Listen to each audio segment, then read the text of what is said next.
오늘 저희에게 주시는 하나님의 말씀은 신약 성경 에베소서 6장 1절에서 4절 말씀입니다.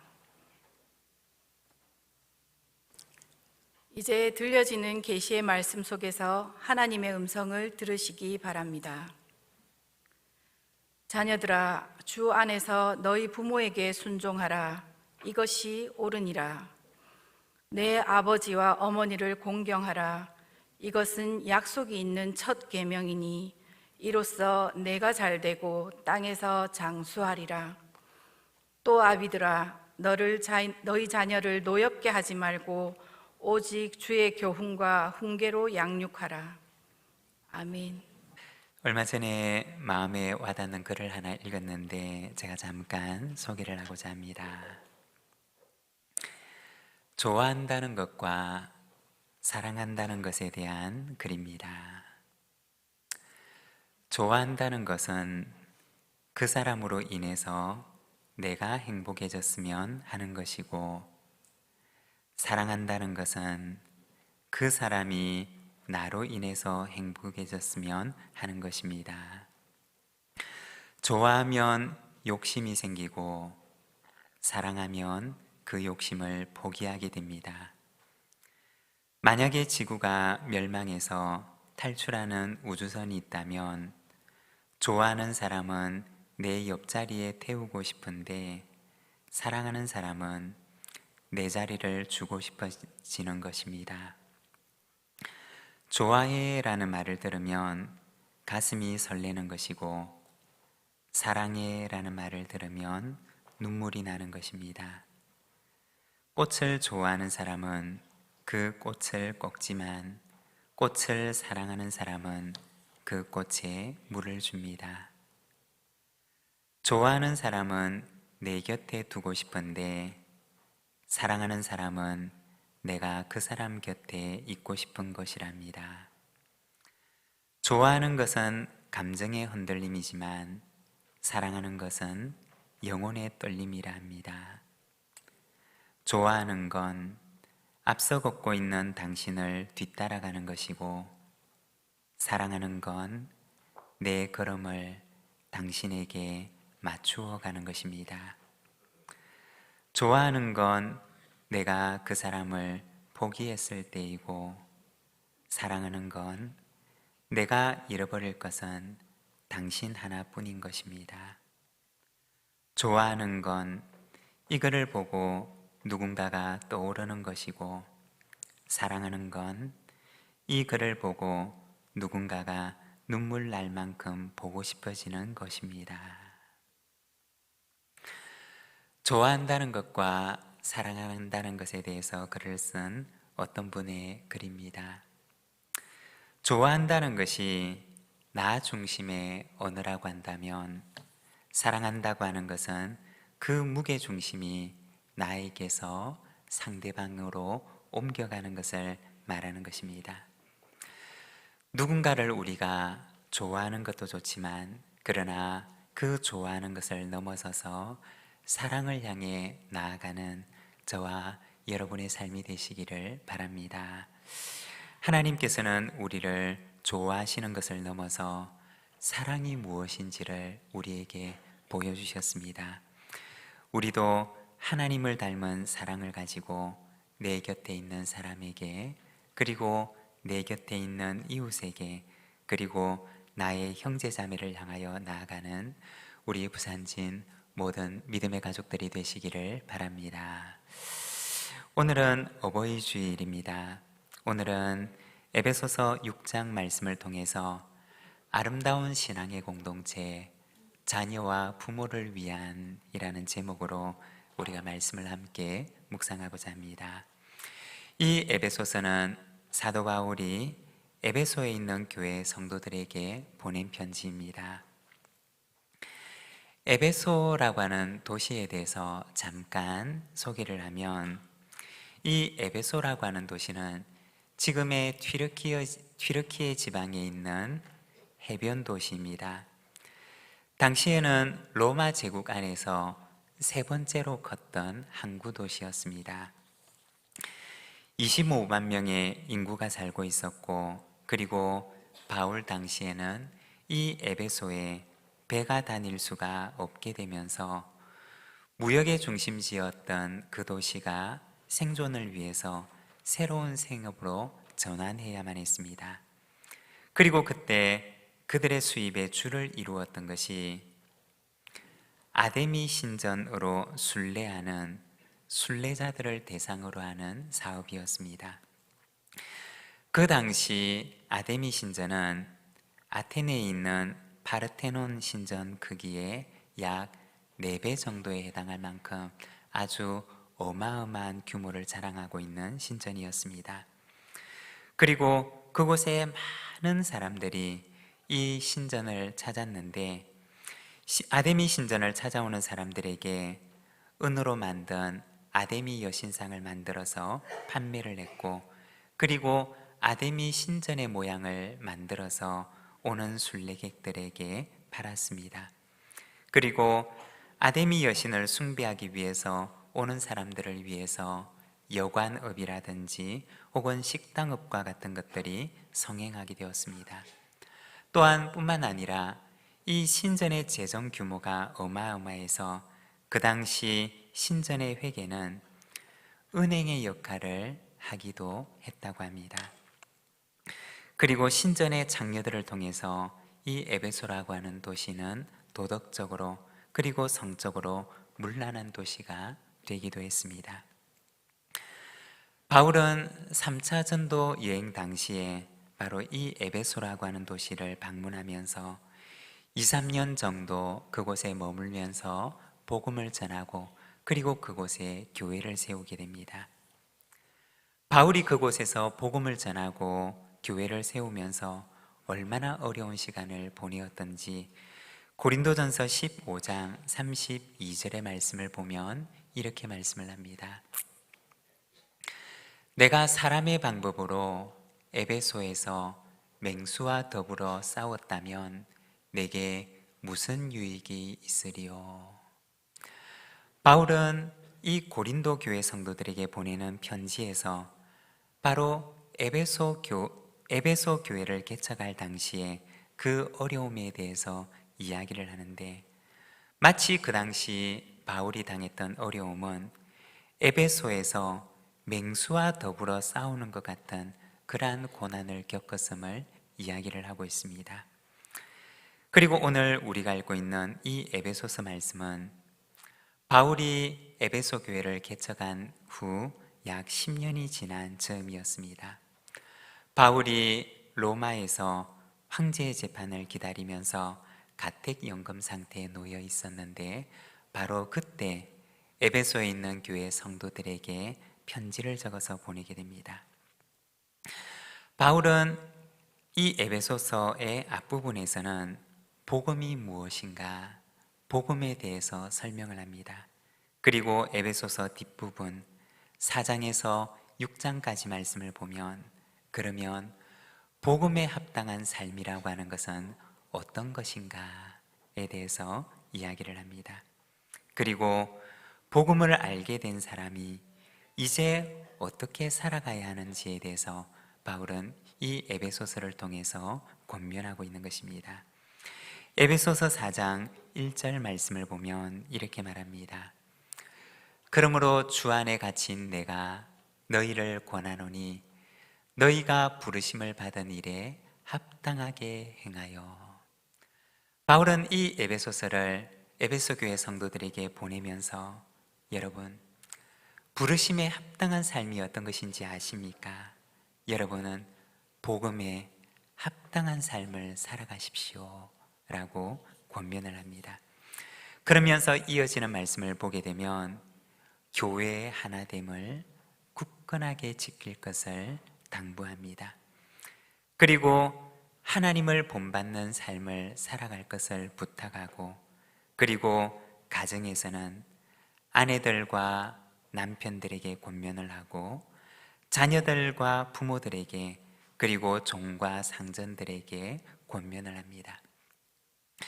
그 당시에는 한 집에서 대가족이 함께 모여 사는 경우들이 많았었는데, 그 가족들의 구성원을 보게 되면 남편이 있었고 아내가 있었으며 또한 자녀와 부모가 한 집에서 거주하며 살았습니다.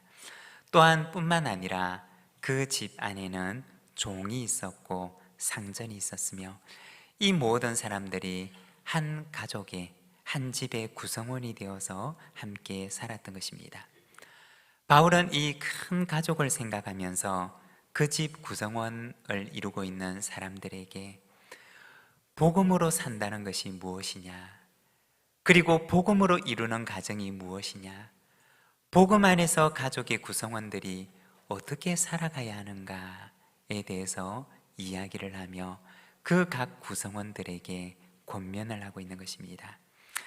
오늘은 특별히 이 가운데 자녀와 부모를 향해서 주시는 복음의 권면에 대해서 우리가 잠깐 말씀을 묵상하고자 합니다.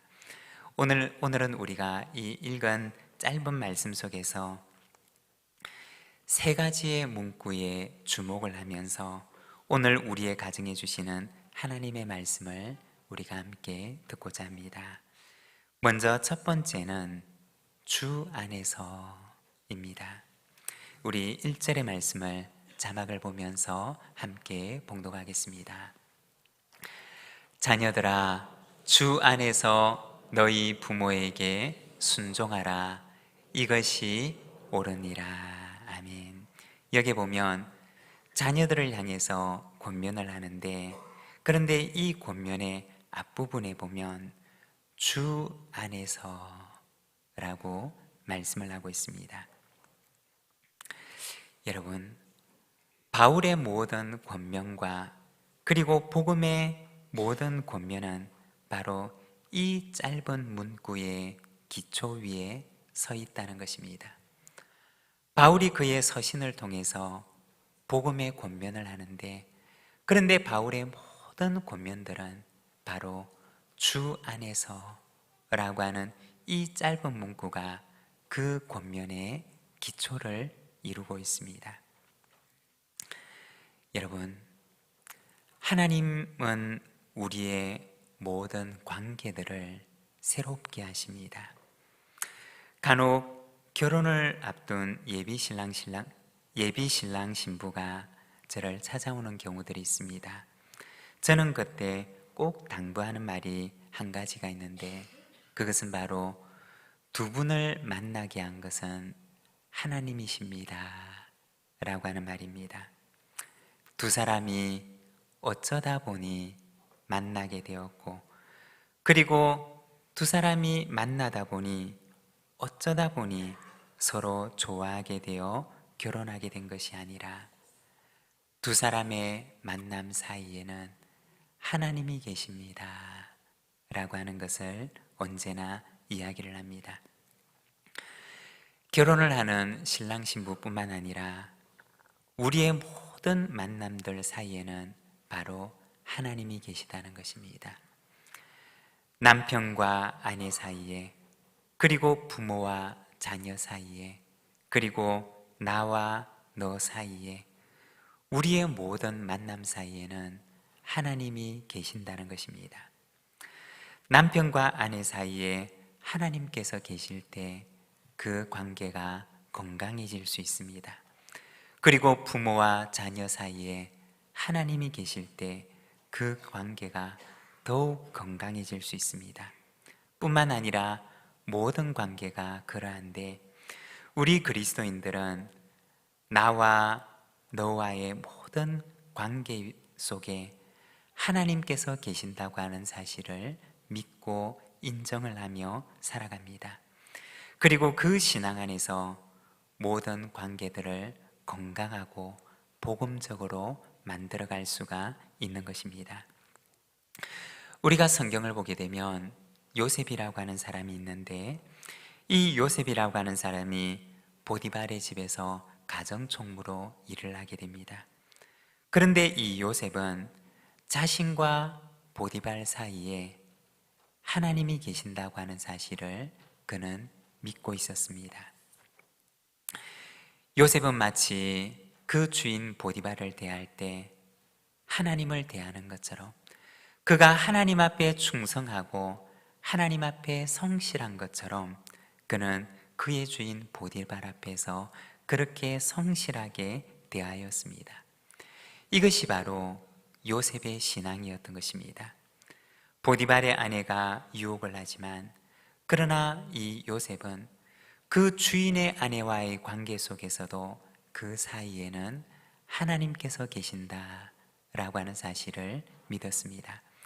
그래서 창세기 39장 9절에 보면 요셉은 자신을 유혹하는 보디발의 아내에게 말합니다. 이 집에는 나보다 큰 이가 없으며 주인이 아무것도 내게 금하지 아니하였어도 금한 것은 당신뿐이니 당신은 그의 아내임이라. 그런즉 내가 어찌 이 큰 악을 행하여 하나님께 죄를 지으리까. 이 요셉은 모든 관계 사이에 하나님께서 계시다라고 하는 사실을 믿었고 또 그 믿음을 가지고 살아갔던 것입니다. 다윗과 사울을 보게 되면 사울은 다윗을 미워하고 또 다윗을 죽이려고 합니다. 그러나 다윗은 자신을 죽이려고 하는 사울을 헤아려 하지 않습니다. 그리고 그 사울을 선대합니다. 왜 그렇게 하느냐? 다윗은 자신과 사울 사이에 하나님께서 계시다라고 하는 그 믿음을 가지고 살았기 때문이었던 것입니다. 여러분, 우리의 모든 관계 사이에는 하나님께서 계신 줄로 믿습니다. 그것이 바로 신앙이라는 것입니다. 이것이 바로 우리의 모든 관계의 기초를 이루는 것입니다. 복음이라고 하는 것은 우리의 모든 관계들을 새롭게 하고 거듭나게 합니다. 사랑하는 여러분, 복음으로 살아가시기를 바랍니다. 우리의 모든 관계를 복음의 기초 위에 세우시기를 바랍니다. 그렇게 할 때 하나님께서 우리의 삶을 책임지시고 인도하시는 줄로 믿습니다. 그리고 두 번째는 너희 부모에게 순종하라고 하는 말씀입니다. 1절에서 3절까지 말씀을 우리가 자막을 보면서 함께 봉독하겠습니다. 자녀들아, 주 안에서 너희 부모에게 순종하라. 이것이 옳으니라. 내 아버지와 어머니를 공경하라. 이것은 약속이 있는 첫 계명이니 이로써 내가 잘되고 땅에서 장수하리라. 아멘. 이 말씀은 자녀를 향하여 주시는 권면의 말씀입니다. 우리는 성경 속에서 간혹 바로 이 자녀들아 라고 하는 말씀을 듣게 됩니다. 여러분, 자녀라고 하는 이름은 언제까지 우리에게 주어져 있을까요? 언제까지 우리는 자녀라고 하는 이름을 가지고 살아갈 수가 있을까요? 우리가 가지고 있는 이름, 우리에게 불리는 호칭들은 모두가 다 정해진 시간 동안에만 우리에게 허락된 것입니다. 자녀라고 하는 이름도 부모라고 하는 이름도 역시 마찬가지입니다. 영원히 우리가 그 이름으로 불릴 수 있는 것이 아니라 하나님께서 우리에게 허락하신 시간 동안, 이 정해진 시간 동안에만 우리는 그 이름으로 불릴 수가 있는 것입니다. 그리고 그 시간들이 지나가고 나면 아무리 그 이름으로 불리고 싶어도 불릴 수 없는 시간이 찾아오게 된다는 것입니다. 언젠가 한번 소개를 했던 적이 있는 이야기입니다. 제가 전임 사역을 처음 시작할 때 정말 아무것도 모르는 저에게 아버지처럼 목회를 지도해 주셨던 목사님이 계셨습니다. 그 목사님의 부모님께서는 이북에서 내려오신 분이셨는데 너무 오래되어서 정확하게는 기억이 나지 않지만 아마도 그 목사님의 형제간이 7명에서 8명 정도 되었던 것으로 기억을 합니다. 그리고 이 목사님께서는 그 가운데 막내 아들로 태어나셨습니다. 어느 날 5월 어버이 주일 즈음이 되어서 교회 마당에서 목사님과 함께 100원짜리 자판기 커피를 하나씩 빼어들고 교회 마당에서 말씀을 나누었던 적이 있습니다. 목사님께서 돌아가신 부모님을 생각하면서 그렇게 말씀하시는 것을 들은 적이 있습니다. 그리고 그때 나누었던 그 말씀이 지금도 저의 마음속에 떠나지 않고 남아 있습니다. 하시는 말씀이 젊었을 적에는 경제적인 여유가 없어서 부모님을 섬기지 못했는데 이제는 그때보다 조금 여유가 생겨서 이제는 마음만 먹으면 섬길 수 있는 힘이 있는데 그런데 힘이 생기고 나니까 부모님이 계시지 않더라는 말씀을 기억을 합니다. 그리고는 말씀하시기를 그때 왜 내가 빚이라도 얻어서 부모님을 섬길 생각을 못했을까? 라고 하며 안타까워하시는 말씀을 들은 기억이 있습니다. 자녀들아 라고 하는 이 말은 언제까지나 우리에게 허락될 수 있는 이름이 아니라는 것입니다. 하나님께서 우리의 인생 가운데 잠깐 동안만 하나님께서 허락해 주신 그 시간만큼만 우리에게 허락된 이름이라는 것입니다. 그리고 3절의 말씀을 보면 이로써 내가 잘되고 땅에서 장수하리라고 말씀을 합니다.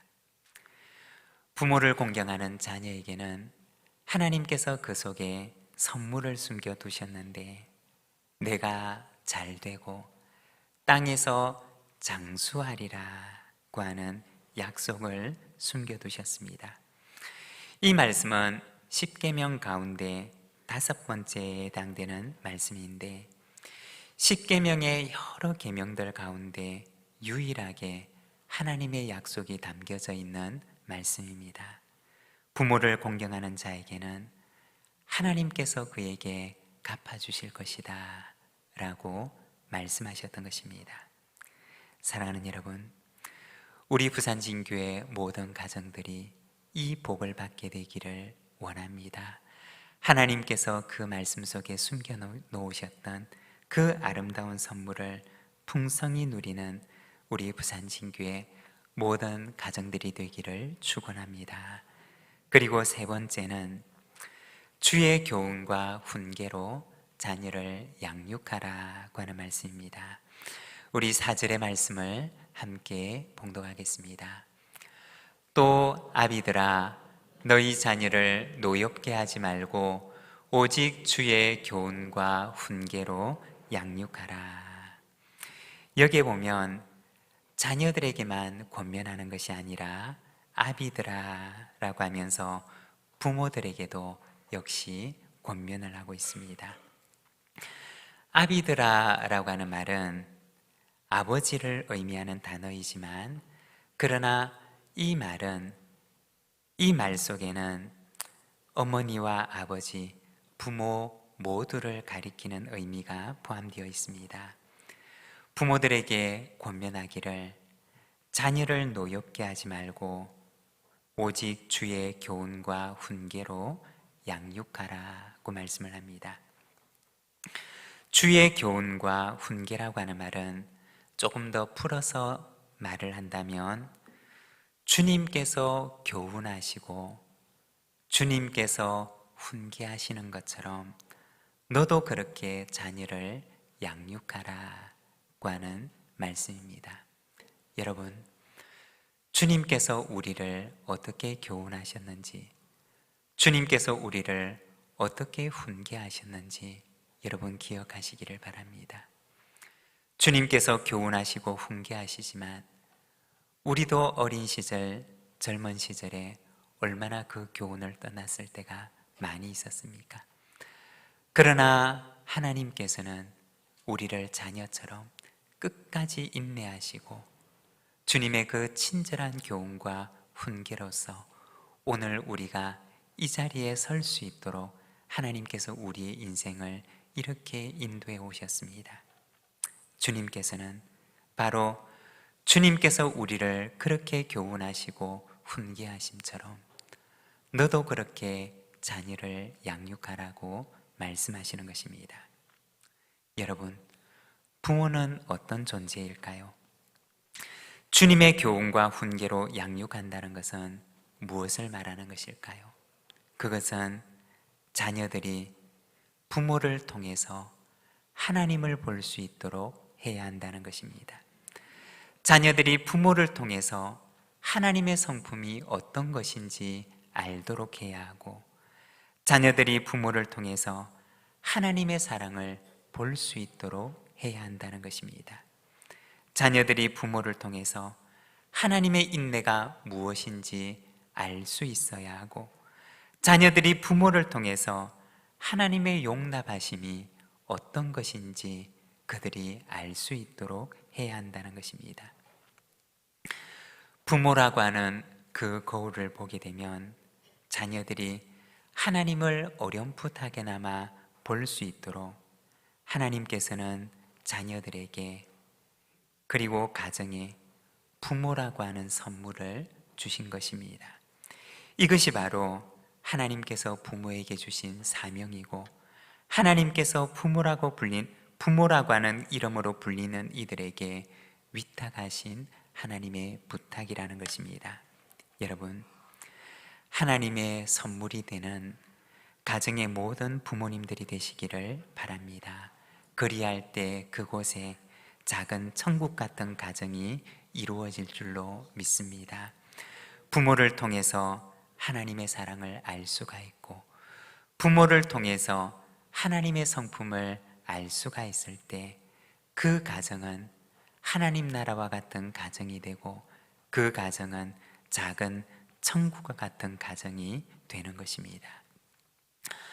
좋아한다 라고 하는 감정은 자신에게 무게중심이 있지만, 그러나 사랑한다 라고 하는 것은 그 무게중심이 나에게서 상대에게로 옮겨가는 것입니다. 우리의 가정 속에 좋아하는 것을 넘어서 사랑으로 가득 채워가는 우리 모든 복된 믿음의 가정들이 되시기를 바랍니다. 오늘 우리에게 주신 말씀을 생각하며 우리 함께 기도하며 하나님 앞에 나가겠습니다.